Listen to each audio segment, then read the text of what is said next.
کہ کیا فرماتے ہیں علماء کرام اس مسئلہ میں کہ زید ماہ چند ہمراہیوں کے عمر کے یہاں اس کی دختر کا پیام دینے گیا۔ عمر نے اس کے ساتھ شادی دختر کر دینے پر رضا ظاہر کی اور گفتگو اس طرح سے ہوئی کہ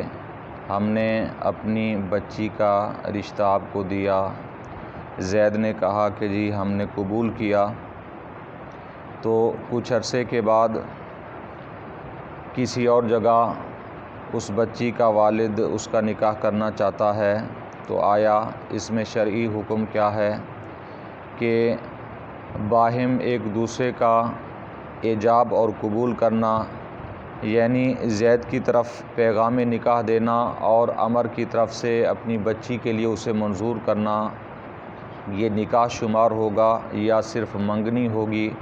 اور منگنی ہوگی تو کیا وہ اپنی بچی کسی اور جگہ دے سکتا ہے یا نہیں؟ اس میں شرعی حکم کیا ہے؟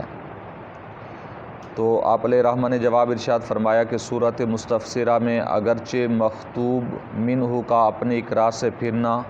اور خاطب اول کو زبان دے کر دوسرے سے قصد تجویز کرنا شرعاً مذموم و بے جا اور قابل مواخذہ ہے۔ یعنی فرمایا کہ سب سے پہلے کہ جس نے اپنی بچی کا نکاح کرنے کے لیے یعنی رشتہ جس کو دے دیا، گویا کہ یہ عہد و پیما ہو گیا، وعدہ ہو گیا، منگنی ہو گئی، اور اس نے اقرار کے بعد اگر جسے پہلے زبان دی تھی اس سے پھر گیا ہے تو شرعی طور پر یہ مذموم ہے اور بے جا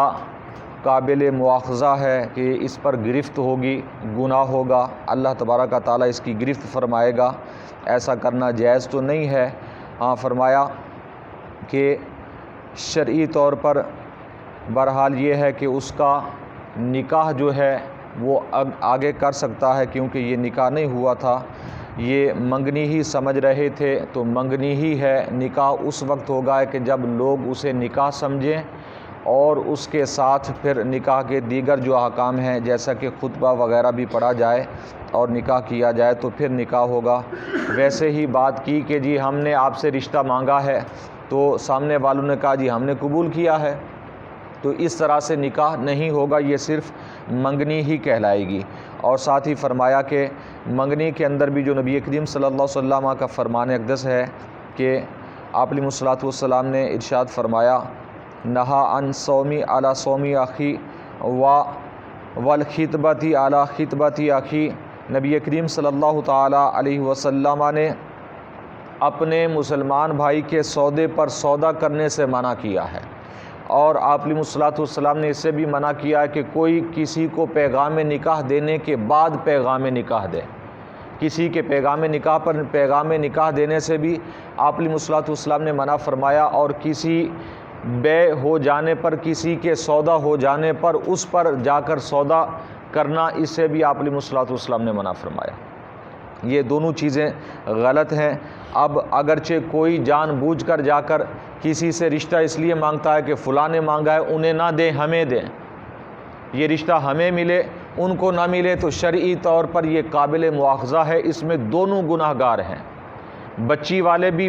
اور جو دوسرے بچے والے بھی آئے ہیں، کہ اگر بچی والوں نے کسی اور کو پہلے زبان دی تھی تو شرعی طور پر یہ گناہ گار ہوں گے،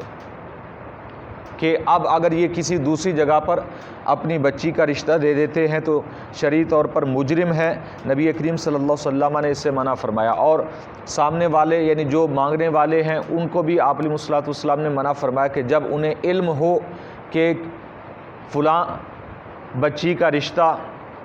فلاں لوگ کر کے گئے ہیں تو اب ان کے لیے ان کے پاس جانا ہی جائز نہیں ہے۔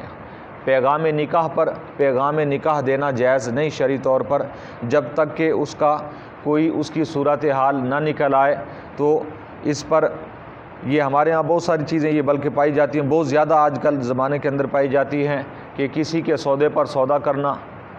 کسی کی بے پر بے کرنا، کہ فلاں نے چیز لے لیجیے میں جی اتنے دوں گا آپ کو، اس سے بڑھ کر دوں گا، اس نے اگر 10 روپے کی آپ کو 10 روپے دینے ہیں تو میں 12 دوں گا آپ کو۔ یہ اکثر و بیشتر ہوتا ہے، برادریوں کے اندر بھی ہوتا ہے، ویسے بھی دوست و احباب کے اندر ہوتا ہے کہ ایک دوسرے کو نیچا دکھانے کے لیے لوگ ایسا کچھ کرتے ہیں کہ کسی کے سودے کو ختم کرا کے خود وہاں سودا کر لیتے ہیں۔ کسی کا پیغام نکاح پہنچ چکا ہے تو وہاں پر جا کر اور اپنی طرف سے بہت زیادہ آفر دے کر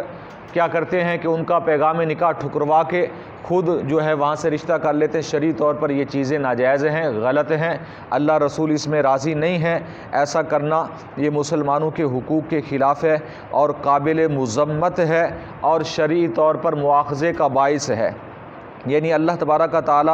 دنیا کے اندر بھی اور آخرت کے اندر بھی اس پر مواخذہ فرما سکتا ہے۔ اللہ تعالیٰ کی بارگاہ میں دعا ہے کہ نبی کریم صلی اللہ علیہ وسلم کے وسیلہ سے ہم سب کو علم دین سیکھنے کی، سمجھنے کی،